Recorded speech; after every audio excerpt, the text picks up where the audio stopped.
What's up, everybody? Welcome back again to Unplayable. We're talking about more Shadows of the Galaxy spoilers, and I'm here with David and Jay. We're going to give you our thoughts on all these awesome cards that have been revealed over the last week or so. You guys ready? I'm ready, dude. So ready. Well, I am extremely excited about this card. This is Cad Bane. He is the yellow villain leader. He has this really cool ability. When you play an underworld card, you may exhaust this leader. If you do, an opponent chooses a unit they control, deal 1 damage to it, and then he flips when you have 6 resources as a 2/8 with raid 2, and then basically the same ability as on the front side, but it deals 2 damage to a unit, and you can only use it once each round, obviously. So, yeah, I want to know what you guys think. I'm really curious to see how it ends up playing out because you don't get to choose where the damage is going. True. So, like, if you're playing against grit decks, I feel like that could be kind of a bad thing, like giving them more power. But at the same time, free damage is free damage. So even if you give it to a great unit, if I'm able to trade something small into one of your big things, then that's really, really nice. I don't know. I think this guy's pretty sick. He's a big unit that comes out on 6. Yeah, 2/8 with raid 2. Yeah. And he does 2 damage. The cool thing as well is it doesn't require an action. It's like when you do it. So it's kind of action compression together. Right. So there's cards like, I think McClunky's an underworld card, right? It is. So if your opponent only has 1 unit out, then it's like you McClunky for 4 instead of 3, which is really cool. Stuff like that. I think he's sweet. I mean, I love Cad Bane as a character. I'm going to get this showcase for sure. 100%. Is this going to be the chase showcase like Boba Fett and Leia? That's a good question. That's a good question. I don't know. He is a really cool character, but yeah. What other character is more iconic than this that people would want the showcase of just for the collectability of it? You think though? Like I feel like I liked Book of Boba Fett, but I don't think the broader public liked Book of Boba Fett because like that's a version of him. But I just think like Boba Fett's just still like so. It's OP when it comes to Boba Fett, and if they use that same art prompt where he's on the throne like that, like looking like a boss, it is really sick. I just think that's gonna be that's it fair. Does look really good. They do use the same art, like whatever description. So if it is, because I was gonna say the art on Boba Fett's card right now, it's already so good that it's like, do you really need a showcase version? Just get the hyperspace version; it'll probably look really sick. Yeah. But yeah, you're right. That card might be pretty bomb. Really Cad Bane's, and on the other hand, I'm like, this art's okay. It's not the best version of Cad Bane, but the showcase might be. Yeah. But at least even with this, the hyperspace is going to look good too. Yeah, it's going to look really sweet. That's fair. Okay, I have a question on the mechanics here. Yeah. Let's hear it. What's the timing of if I played Stolen Landspeeder? Because it's an underworld card. What's the timing there? So the way that I understand it, and somebody can correct me if I'm wrong in the comments, which I have been wrong many times when it comes to rules questions, but the way I understand it is that you choose the order when it's a when played and Cad Bane's ability. So you could choose to deal 1 damage to the... Wait. You can choose to give the thing to your opponent and then trigger Cad Bane's ability and deal 1 damage to the Stolen Landspeeder. That's what I was wondering if that's a thing. For one, I don't think it matters, right? For Stolen Landspeeder, it would matter because if you... Well, I guess for Stolen Landspeeder, probably... I guess it would matter. Yeah, because if you had the trigger... On his unit side. On Cad's either side. Because if you play it and you own the card, you can't deal the damage to your own card. Right. Oh, okay. Yeah. Well, if we go based off of Bosk doesn't trigger until after a card's been played, right? But I don't know if it's the same. Because... So Cad Bane's trigger timing is when you play an underworld card. Like, I guess like the bottom line question is just how does that interact with when played abilities? So let's use a different example than that. What's an underworld unit with a when played ability? You've got like the one that removes an upgrade or whatever, that bounces an upgrade. Or Java. Java. Like, do you get to search for a card off the top of your deck before you use Cad Bane to ping the damage? Like, can you choose to ping the damage first before you search a card from the top of your deck? Like, in that scenario, it doesn't really matter which one you do first, but I can imagine scenarios where it does matter. Like an ambush. Like Bosk. Bosk is actually a good example with the ambush. Can you choose to ambush a unit and then trigger Cad Bane's ability, or trigger Cad Bane's ability first and then choose what you're ambushing? I think that you can order it however you want, personally, but I don't know the real answer there. That hurts my brain. Let me see what Bosk specifically says on his card. Well, I'm not not his card, just the ambush. I'm just using it as an example because his says when you play an event. This says when you play an upgrade Underworld card. I would consider that the same timing, and Bosk triggers after you play the event. Always, you don't get to choose. So like if you play OB, you would do all the damage from that, and then Bosk's ability would events resolve. don't have when played abilities, so I don't know if it's the same. Yeah, I don't know. I guess we'll find out. Sorry, I really derailed us. I honestly don't know. I could be totally wrong. The only reason I brought it up, well, not the only reason, but it makes them way better if you can choose. Yes, because if you could drop this and drop a damage on it, you could also bring my favorite little guy, the ISB agent from set 1, and just kill it round 1, bring it back. Yeah, you got it. But I was also thinking Twin Sons with like Cad Bane and Bosk as leaders together with this. They could literally just do it on the first turn, a bunch of damage, and you all of a sudden you just have it right away. Have a 4/3. I mean, like we haven't talked. You don't about have this to yet, have ISB. Oh, I guess you do have to have ISB agent, right? Yeah. You gotta have one. You could also have Tarkin Town because you're already playing red. So, but I don't want to. We haven't talked about that seems, yet, though. Which is like Tarkin Town is the obvious base to pair with Cad because your first turn dealing 1 damage to one of your opponent's things, and then you can blow it up with Tarkin Town, and that has been really good when you can do it. And this is like a really consistent way to make sure that you can do that. So, I definitely expect to see that combo a lot. Me too. I like Cad. He's gonna be fun. Cad's cool. Okay, let's move on. We're going to the next card, which is Covert Strength. It's a 1-cost blue event. Heal 2 damage from a unit and give an experience token to it, and you can smuggle it for 3. I don't remember looking at this card at all. It seems bad. It's probably fine. Like, it's Tarkin's ability, except you also get to heal the thing. I don't know. It seems bad. But it's also a card. Yeah, it's a card. I think it's bad. Yeah, I don't think this is a good. draft card.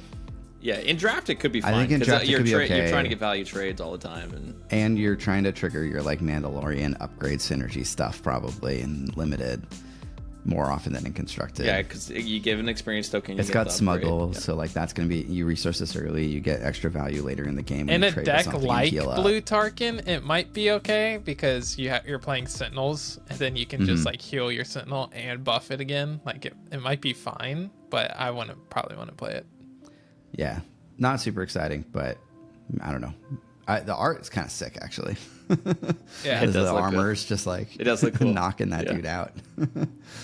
All right, next card we've got is Rule with Respect. It is a 4-cost green hero event. A friendly unit captures each enemy non-leader unit that attacked your base this phase. And this is a legendary. Legendary. What do you guys think about this one? I don't know. This one's really tough to evaluate. Yeah, I'd have to see it played out, but it does feel like at 4, you have to stall so long and take so much damage before you can physically play that card and stall for something else. Consider this scenario. Your opponent is playing Sabine. They're going really fast. They hit you with like 3 units on the turn. They're not trading into your dude because they are attacking your base. You just play this on turn 3 and just capture all their dudes with one of your units, and then they have to figure out how to get them back. I don't know if that's good. Damage. That's what I'm saying. How much damage have you withstood? The one you were in theory going to take that damage anyway. Yeah, or is it just better to trade your guy into their marine and do something else? The only thing that I thought that this is okay is against Leia, where sometimes like you just can't do anything. They claim first action, they Leia, they double tap two ground units into something, and you're like, well, I had no opportunity to do something about that before they hit me twice. Where this might be okay, but I mean, that's a very narrow. How many units do you need to grab in order? What's the value that you need to get in order to make this card good? It's a good question.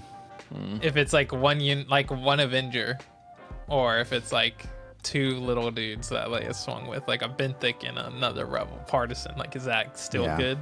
The interesting about it to me is that it's uncapped. Like you can steal anything that's not a leader with this one card. Ground space doesn't matter. Like it's capped in such a way that they have to hit your base. Yeah, they have to have hit you. But like if you're in different arenas, your opponent is like trying to go super hard into space. You only have ground units. It's a way for you to deal with all of their space units in one card when maybe you wouldn't be able to otherwise. I don't know if it's a good card or not. I'm just trying to find the situations where it's useful.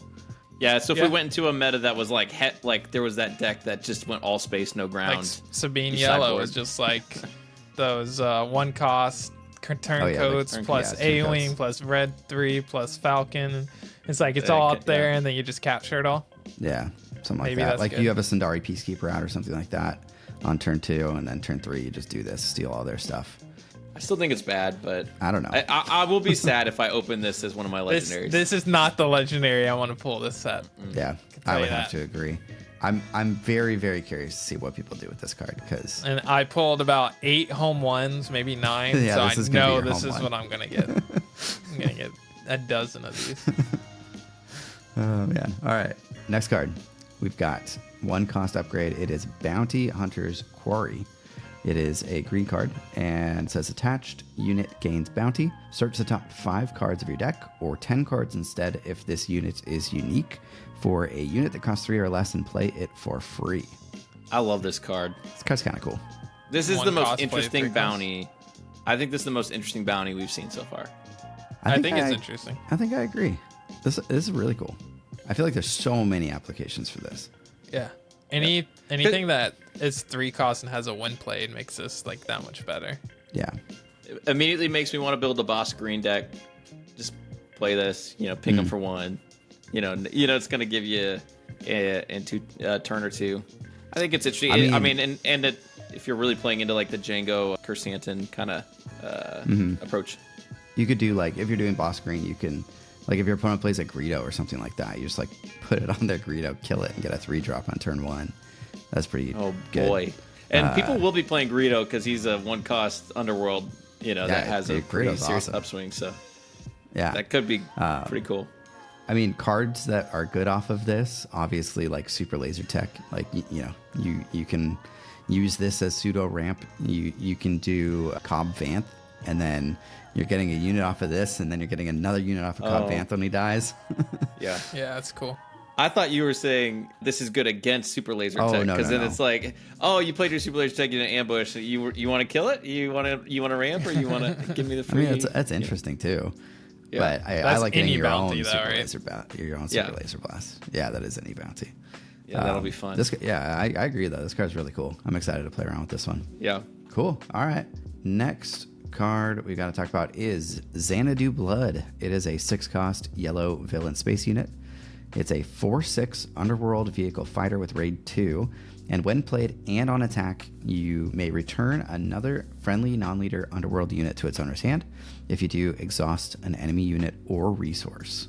Okay, it's more of this underworld bouncing shenanigans like the pirated starfighter and stuff. This is Cad Bane's ship, so sort of makes sense that it has some underworld synergy. Yeah, for sure. Is it good though? I like this. I mean, exhausting an enemy unit sometimes can be like super good, and sometimes exhausting a resource can be super good. So maybe it's good. You get it every turn, and then if you're playing Greedos and crap like that, it's like you're not really spending that much to do it. So and you're getting to trigger Cad Bane's ability again each turn that you do this and bring your dude back into play. I think it could be good. I like the stats, honestly, like a 4/6 raid 2 for 6. Like, obviously, compared to the Fire Spray, I think Fire Spray is more powerful, at least when it comes to dealing damage. But although the Xanadu Blood kills the Fire Spray, but the Fire Spray doesn't kill if the blood is attacking. That's true. You can also tap down Fire Spray after they play it, and you play this, or you play this first, tap down their resource so they don't even get to play the Fire Spray. Yeah, that's cool. I mean, I'm like, if you play this in green yellow, like you ECL this in, like you go first, you ECL this in, and you exhaust one of their resources while you're killing one of their things. That seems pretty mean. Or exhaust 2 resources. You have to bounce 2 things. Well, you would have bounced 2 things, but you could do that, which is kind of nasty. Yeah. Oh, that's gonna be weird. So also, I think this card's quite powerful. does it feel like when it comes to the art, I feel like we're seeing more space things that aren't just a black starry background. Thank God. Yeah, I know. And so this is gonna be so sick in hyperspace. Oh my gosh! I was just thinking, I was like, maybe they saw the set 1 cards come in, like, oh, actually, this would pop more if we didn't just have the black background. So yeah, I'm excited that they're moving away from that a little bit. It seems, and yeah, this is gonna be sick in hyperspace. Yeah. Cool. All right, next card is Lady Proxima. A 1-cost neutral ground unit, 0/4 Underworld, and when you play another Underworld card, you may deal 1 damage to a base. Apparently, she is true neutral. Yeah. I don't buy it. I don't know why this isn't a villain card. I mean, she might help the rebellion out and get some information from the Imperials. You know. Okay. She seems interesting. What were you gonna say about Han? Han what? Well, I mean, Han wasn't technically a good guy when he was, getting in trouble with the Worm Lady. So, well, that's arguably because of the Worm Lady. Yeah, yeah, that's fair. Do you think the Dianoga came from Proxima? They're kind of, the Worm family. Ended up in the trash heap in the death. Sorry. All right. I learned that the Dianoga is like a force sensitive being, and basically like was baptizing Luke in the waters of the trash compactor. Stop. Where did you learn this? I'm not joking.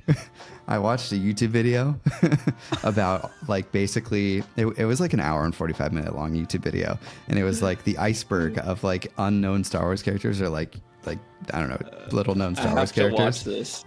I'll send you the video. It's called like the Glup Shido iceberg, and apparently Glup Shido is like just a name of a Star Wars character that's completely made up by somebody on Twitter just to describe like the random Star Wars characters that people really care about for some reason, like Will Hood or like whoever, like one of these characters that a tiny group of people cares a lot about. And the Dianoga had a little section in there. I learned a little bit about it. Good job, so, Internet. Yeah, you're welcome. You're welcome, everybody. Good job, Internet. But yeah, back to the card. This card would be way cooler if it was not unique. If you could play like 3 of these, and then every time you play an Underworld card, you get to deal damage. That'd be pretty sick. That would be annoying. That'd be really cool. Would you play this with like what does the leader Ray? Is it any unit experience token? Oh yeah, two cost or less. You could play this. Yeah, you could do a little Underworld Ray. Underworld. Drop her in, buff her up to a 1/5. Next time, I really want to do that now. 3/7. Okay, all right, you've convinced me. I mean, you can play yellow with Ray, and like you got L3, you've got Crafty Smuggler, you've got like a good amount of options there. You can play a Fighters for Freedom deck, and every time you play a red Underworld card, you deal 2 damage. Hey, ooh, nailed it. Okay. If you have 3 Fighters for Freedom out, now you're dealing 4 damage per red Underworld card. That's a significant amount of damage, and barely any setup. Yep. I don't know how. Oh, you can. She's fine. You can deal 2 damage off of a Ewing reinforcement if you bring this in plus 2 other Underworld units. There you go. There you have it. I think this is what you guys come here for. I don't know. It's probably bad, but I don't know. Free damage is always going to be something to keep an eye on. It's a fun build around. I think I really like cards that make you build your deck in a way like this, but I don't like that she's a 0/4. Well, not with Ray. Well, yeah, which is why Ray is so interesting to me. Hey, and Ray heals that like snake thing underground. Maybe they're probably related. Thematic. Yeah, they're trying to make the worm. They're all related. Did you know the snake thing is force sensitive being? And it was actually baptizing Ray with the sand. With her blood. All right. Oh gosh, this is a great spoiler video. Let's move on to the next card. We got Saraan, a 4-cost blue villain ground unit. It's a 3/6 Underworld unit with grit, and while this unit is exhausted, she gains bounty, deal 5 damage to a base. I mean, that's really good stats for a grit unit. Really good stats, yeah. But also, taking 5 damage, that seems brutal. Yeah, that could definitely be rough. It's only while she's exhausted, though, so it's like... Or capture. Oh, yeah. Like, can you make good enough use of this and play around that downside well enough to make it work? It's a good question. I don't know. It's an interesting card, though. The stats too really much good. work. I don't too like much it. work. I don't know. I feel like I'd be so nervous trying to get this to not make me lose. It's very high risk, high reward for sure. It seems decent into slower decks because you don't care as much about dealing damage to your own base. Can you give this to your opponent and then deal 5 to their base when you kill it? Trash. There is that choose sides card or whatever. Trash. That's it. That's the move. Now, see, if we're in Twin Suns, you could drop this in the Krennic GI build, and you could be gross. Yeah. Ready it and hit for 6, and then allow hit the opponent over to your left and the opponent to your right. Say, hey, I'll hit them if when you kill this, you do the extra 5 damage. You could do 11 damage to one of your buddy's bases in one turn. That's a lot of damage. There you go. Okay, the worst part about this card is that it enters play exhausted. And so if your opponent can deal with it the turn that it enters play, then it feels real bad. Yeah. At least it's out of takedown range. It is. At 4. Yeah. I don't know. I feel like we're like reaching. Like, how do you? This is a risky card. It probably is going to be decent in draft, though, just based on the stats. Okay. Yeah. But I don't know. All right. We'll move on to the next card. We've got Craigan Gore, a 6-cost villain ground unit, 6/6 with the Underworld trait, and when an enemy unit attacks your base, give a shield token to a friendly unit in the same arena as the attacker. It's a weird one. It's very weird. This is where I wish Jim was on, so he could give us the background story, the lore behind Craigan Gore. Old Craigan. You know where he's from, right? Oh, I am aware.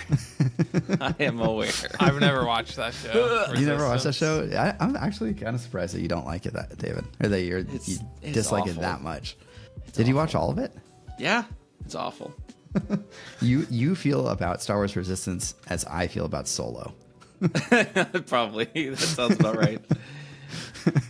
Oh my gosh. But yeah, it seems like a control, like you're like in a control game plan with this card, right? Like you get to where you get this guy out with other units, and then now it's like your opponent feels like they can't attack your base because if they do, then you give a shield to your guy and make positive trades and their stuff. It's fine. I think this is a bomb in limited in draft or sealed. Probably. This feels awesome.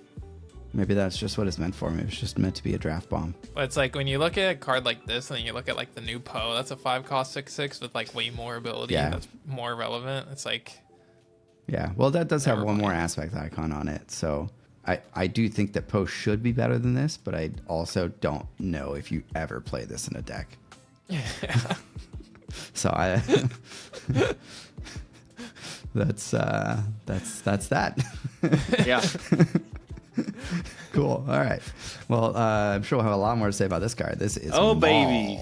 Let's Maul go. Is a 7-cost green villain ground unit.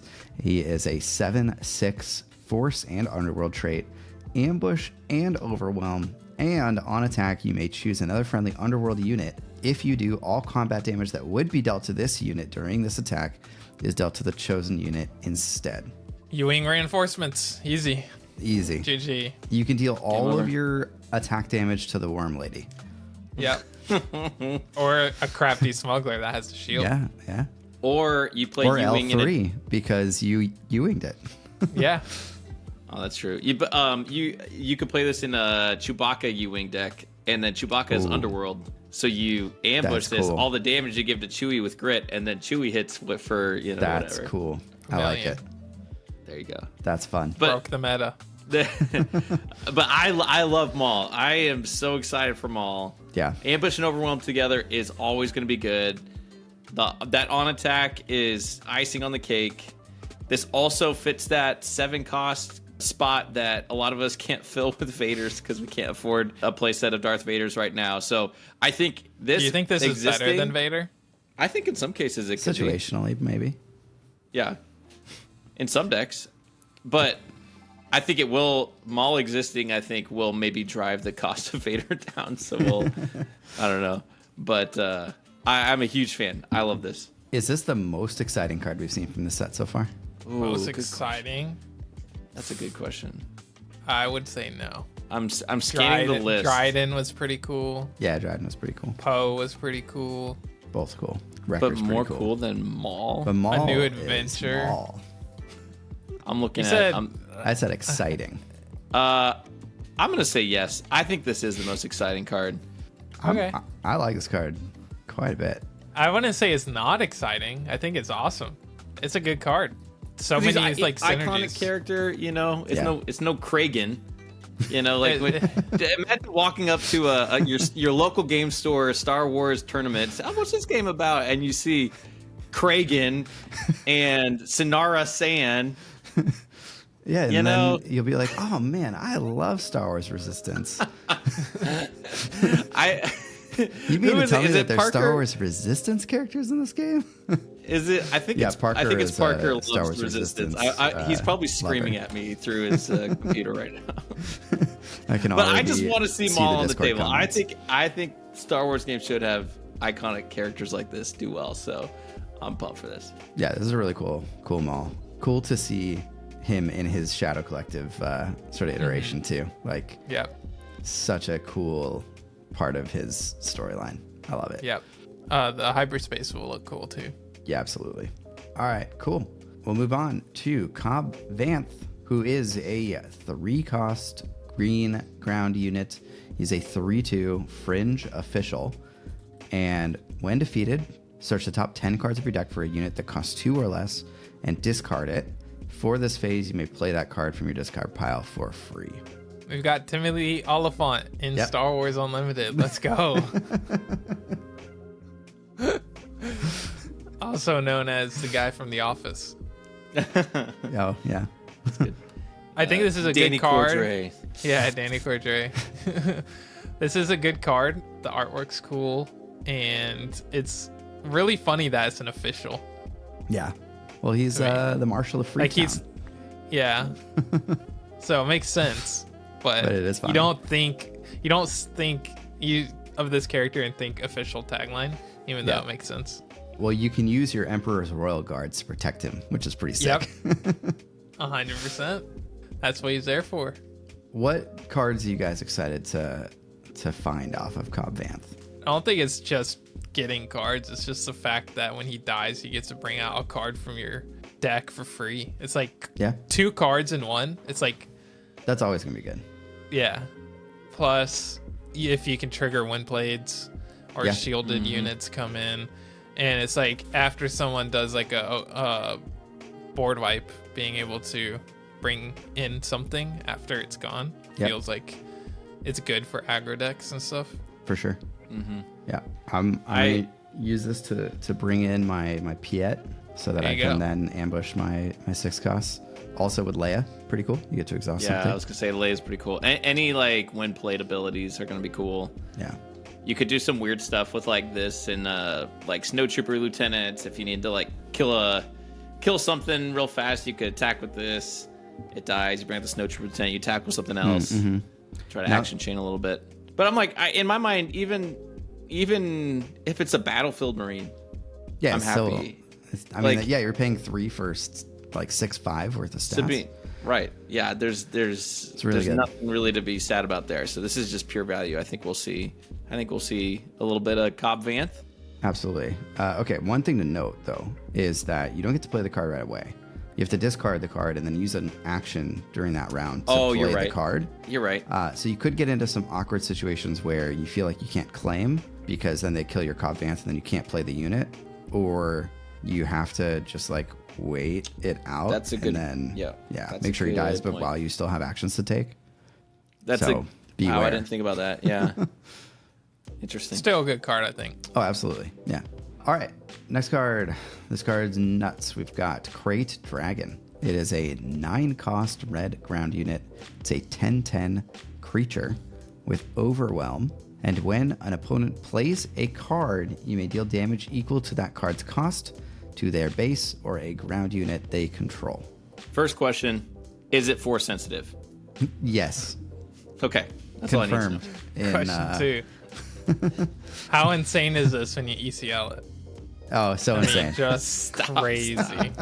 Someone just turned the YouTube video off because you said that. This has to be the first card. This has to be the first card that gets banned, right? Okay. I mean, it's just so good. We need to clarify. Someone is watching us for the first time. Jay's not serious. We know the rules. Sometimes Facebook Sometimes doesn't. we know the rules. This card's nuts. Yeah. It does seem like a pretty cool card. You have to get to 9. Yeah, you do. If you're playing a control deck, you could probably do that, like a Vader blue deck or something. Mm-hmm. But yeah, it does kind of feel like once you play this, it's like it puts your opponent on a timer. Yeah. It's hard to deal with because the cards that your opponent would use to deal with it, they have to pay for, and then you get to deal that much damage to their base, which is pretty cool. And like, even if it's a Vanquish, it's for 10. It's like, yeah. Yeah. It's still doing 5 damage or something. What I really want to do is find a way to get multiple of these out at once. Oh my gosh.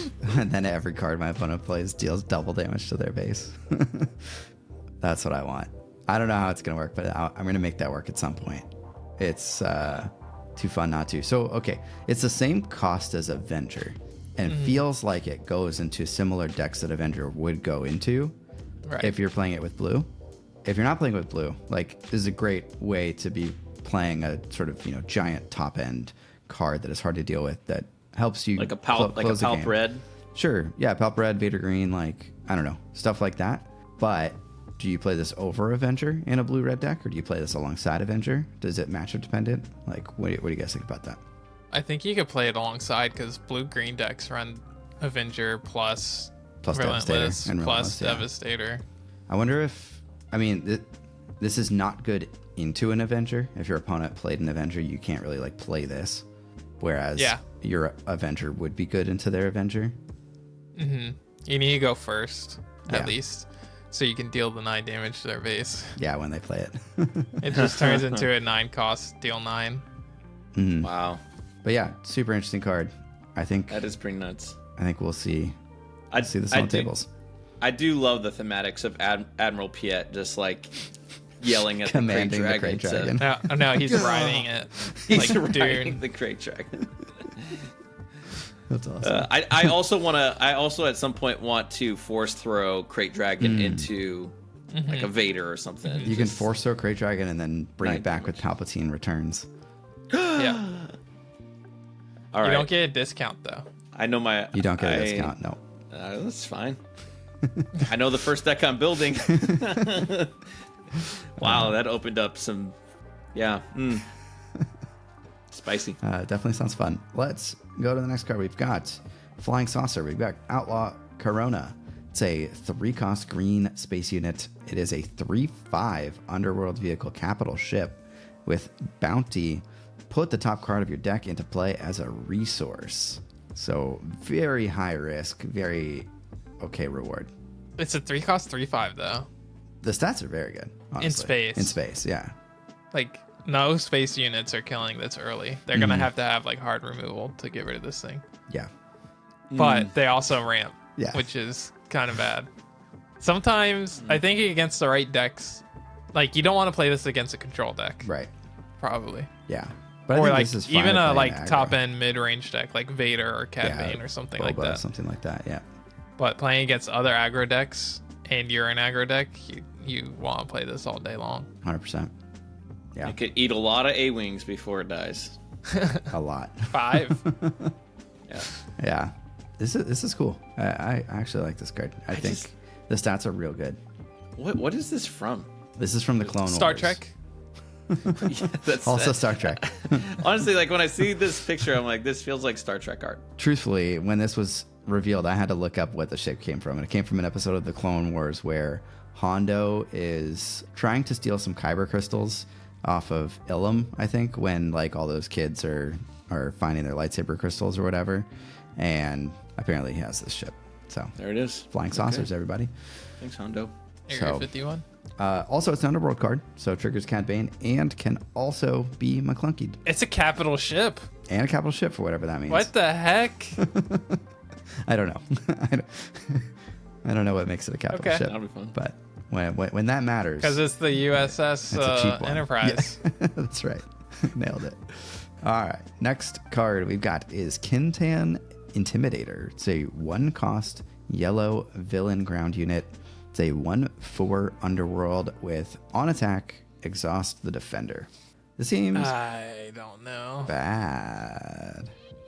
You can think of it as a 1-cost that can exhaust something it can attack, and if it can do it multiple times, then Maybe you're it's getting not bad. to exhaust 2 things for 1. It's just slow. Really slow. This feels like they needed another 1-cost underworld villain cunning guy, and this just sort of like we can't give him Greedo levels of power because there's gonna be so much bouncing in yellow. Is it good villain. against an aggro deck that plays like a Sabine turn 1? You play this and a Greedo. You get to they get to go you'd first. probably just drop this and then claim. Yeah, you have to. It's weird. Yeah, because it costs 1, which makes you want to play it alongside another thing that costs 1, or use the other 1 resource in some way on turn 1, and then your opponent gets initiative. So they attack before this works anyway. But you can still do it on a following turn. You could. It's just a little slower. Yeah, I think the art's cool. All right. Cool. Next card, we've got Tarfful. He's a Let's go. 7-cost hero ground unit. It's a 3/9 Wookie with Restore 2. And when a friendly Wookiee unit is dealt combat damage and isn't defeated, that unit deals that much damage to an enemy ground unit. Okay, so the Wookiee deck is coming together. Yeah. Or is it? I haven't seen that much Yes. actual like good synergies. Yeah. But the obvious synergy is you play this when you flip Chewie, and when they have to attack into Chewie, he gets to deal that damage back. Yeah, which is pretty cool. Cool concept. The first thing I thought of here was Han, Chewie, and Twin Sons. And on turn Nice. 4, you can flip Han, play Tarfful, flip Chewie. That sounds pretty cool. Yeah. It's real hard to justify 7-cost units that don't immediately do something. Yeah. I wish he at least also had grit. Yeah. Yeah. That'd be pretty sweet. Oh yeah, that would be sweet. Is Chewie a 2/9 or 2/9, yeah. Tarfful's 3/9? So he's a little bit stronger than Chewie. Yeah. Like, Restore 2 is good, but I feel like you're dead before the Restore 2 matters. The cool 'Cause- thing is it's friendly Wookiee, so it's himself too. So if you get to like ambush this with what's the card? 1 cost Oh, timely reinforcements. Timely intervention. Yep. Then like you can kill something that has 3 health, and then also deal damage to something else that has the same amount of health as you took damage. You're paying 8, though. Seems bad. I think it is cool that this exists, though. Like, I think people are going to want to try and build the Wookiee tribal deck. Oh, Yeah, 100%. But I feel like Wookiee synergy in this set feels like Trooper synergy in the last set. Or worse. Arguably Okay. worse. Where, well, like, nobody made Trooper decks, right? Like, Right. Yeah. the synergy existed, but There wasn't that much. I feel like there's way more Wookiee synergy than Trooper had. Trooper had like the 1 cost shoot spell. yeah, precision and that was about it. fire and tag, and I think there was one other card, but I could be wrong. I think that was even better because like so many units that you're already playing had Trooper, so it was Yeah, like maybe. you just throw it in there. You didn't have to work for it. This is like you're playing Wookiees, and Wookiees are not good, so you're putting bad cards in your deck for a synergy that's also not good. You know Yeah. you're gonna get YouTube comments, right? That's fine. Jay's back to his every card sucks. I'm just kidding. Just Yeah, the I Wookiees. don't know. To me, it's like I'm definitely building a Wookiee casuals deck to play. You know, like I just again, Look, it's this a is Star Wars unplayable, game, right? not playable. What a great name! But I'm gonna throw this in the Bluey deck with a Protector on it and turn him into the Sentinel after Chewie dies, and then you're just never gonna kill my base. That's it. Yep, You got it. nailed it. Got it. Thank you. All right. Next card we've got is a leader. We've got Fennec Shand, a yellow hero leader with the action, pay 1 and exhaust her. Play a unit that costs 4 or less from your hand, paying its cost, obviously. Give it ambush for the phase. And then she flips on 5 resources as a 4/4 saboteur with action. Play a unit that costs 4 or less from your hand. Give it ambush for this phase. That's spicy. People talking about ambush being broken. She does it on a stick. You do this with the Coruscant Dissenter or whatever it is, and you're basically ambushing for free. You get your 1 back, play Greedo. I don't like that comparison, because you don't actually, like, you only get the 1 back if you have a 1 cost card to play alongside it. Yeah. Unless you're doing it on a future turn. Sure. Like on a 6 resource turn. Yeah, maybe. Yeah, like what have you guys thought about, like, what cards? Yeah, every card have the best way to use, like the on attacks, the when defeated. Is there anything that you guys are like, oh, this could be fun? Like, is Chopper okay? Like, is Chopper something you want to ambush in to exhaust one of their resources? And I guess they'd already played something, so that wouldn't work. Probably not. No. Yeah. Burrito, pretty good. It's a 3/1, so That's true. you ambush and kill whatever they have that has 3 health, and then potentially whatever they have that has 5 health. But you probably have a lot of units in your deck, so Greedo's like probably not firing. He's when defeated. You could. Oh, yeah. I think there are situations that this might be good. Like Iden flips out and you can ambush a rogue operative to auto kill Iden or something. Yeah. I don't know though. The stipulation of 4 or less is a little rough. Maybe there's a build where, like, if Sabine is super popular and you can, like, pay to ambush in your A-wing into their A-wing before they get to, and stuff like that.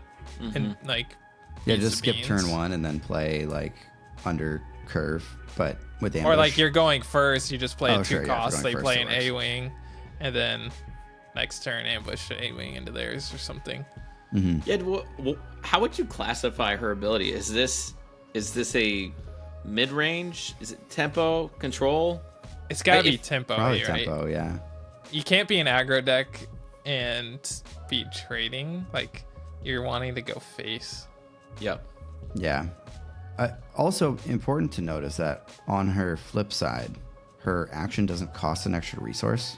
Yeah. So when she flips, just ambush as many times. I guess you have 5 resources at that point anyway. Like, what are you doing? It also doesn't ambush exhaust. Ambush Greedo. Oh yeah, it doesn't exhaust. So you can do like a 2 and a 3, like 2/2 cost or a 2 and a 3, and they both get ambushed that turn. Yeah. That's one way to keep her alive at 4 health, unless she gets open fired. Force choked. Yeah, 4 health. She's got the IG88 health. 4 health is rough. Yeah, you're I think not her wanting to upside flip is much higher her. than IG. Yeah, you don't flip her until it's like the end of the round, and it's like your opponent tapped out, and then you flip her and go. Or like they're waiting to open fire, and you just keep doing your stuff, and then they pass, and you just claim without flipping. Yeah, this is an interesting one. I haven't quite wrapped my head around like what a deck would look like with her in it, but it's definitely a powerful ability. Yeah, it seems like one of those things that like a skilled player is going to be able to build a cool, good deck, and the decisions that you have of like when to resource certain cards, when to keep certain cards, and when to ambush is going to be like a skill intensive decision every game. Yeah. Next up, we've got Roshir Tree Tender, and he is a 3-cost ground unit, blue, and a 2/4 Wookie with grit. So more. Jay gets to talk about grit units first.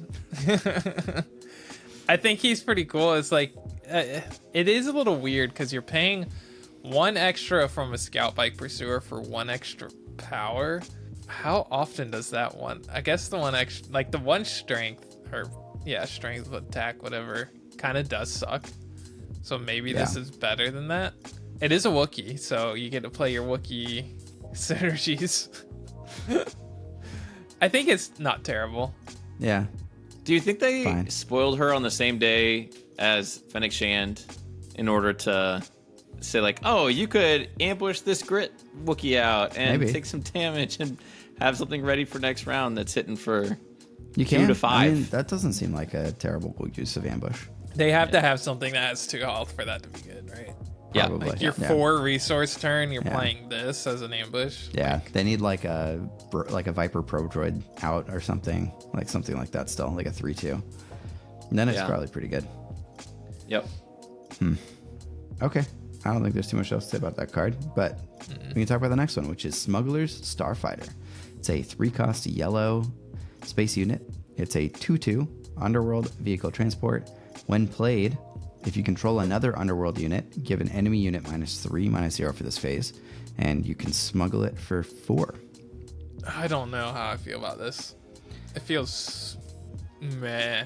Yeah, 2/2 is not great, but it's not killing much. If you much. can make use of the when played, it's pretty nice. Like you can use it on what? I mean, if Jeddah is a waste of an action and that's -4, then this is like definitely a waste of an action, right? And a card. You could ambush this in with Fennec and like, I don't know, reduce your opponent's Kylo's TIE silencer to 0 attack, trade into it.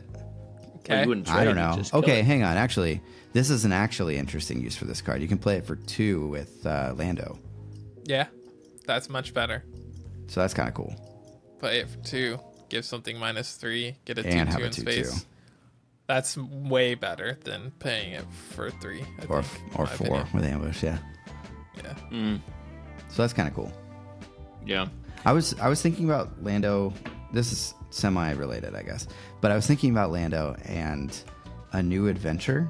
And if you play double yellow Lando, like you play Falcon for 4 resources from your resource row or whatever. And then Falcon says it gains ambush if it's played from your hand, and you can use new adventure to like bring it back and then play it from your hand for free, like on the following turn after you've either hit something or dealt 5 to refresh it as a 5/5 ambush ship. That's cool. I don't know, I just thought that was a cool interaction. No, that is cool. I also just realized the Wookiee we just talked about. We didn't even talk about him in a Chewbacca deck because he's a 3-cost. Oh sure, you can give him Sentinel with grit. You know, you could just. This isn't a Sentinel. No, Chewbacca with Chewbacca leader. Oh yeah. Throw in your grit guy. That it's what makes like you can do it with the Smuggler deck, Starfighter too, actually, and give it Sentinel and then give your opponent space unit that they're going to attack into you with -3, or give something else -3. There you go. Yeah, you can prevent some damage in space and in ground potentially. That's kind of neat. Yeah, but do we really think people are going to be playing Chewie next set? No. People barely played this set. Hey, you just wait for Brown Batman version 2.0. Thank you very much. I feel like Jay and David, both of you, have played more Chewie than anybody else I know. Yeah. So. Double blue. All right. Well, we did not, in fact, get any more spoilers while we were recording this. So that is going to be the whole video. So thanks everybody for watching. If you enjoyed watching this, I don't know what to tell you, but subscribe to the channel and catch you guys on the next one. Bye. Bye.